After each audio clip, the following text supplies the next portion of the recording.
रहब ससुरारी में। हमरा यरवा के बड़ी याद आवत मम्मी। का बोले तू? हाँ मम्मी साचो में। माई और अवा के याद बड़ी आवेला, रोजो सपना में आके जगावेला।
बेरी फोन में काहे कटतारू मम्मी?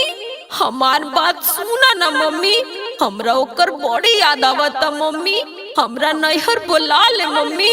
का करबे रे नैहरा के? माई और अवा के याद बड़ी आवेला, रोजो सपना में आके जगावेला।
मम्मी बतिया मान लेना मम्मी।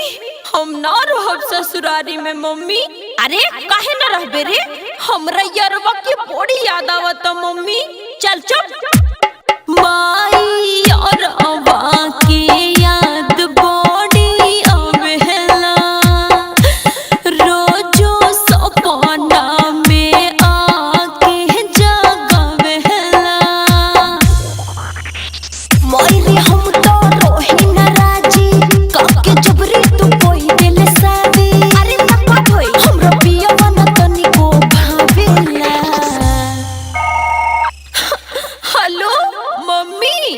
हम ना रहब ससुरारी में। हमरा यरवा के बड़ी याद आवत मम्मी। का बोले तू? हाँ मम्मी साचो में। माई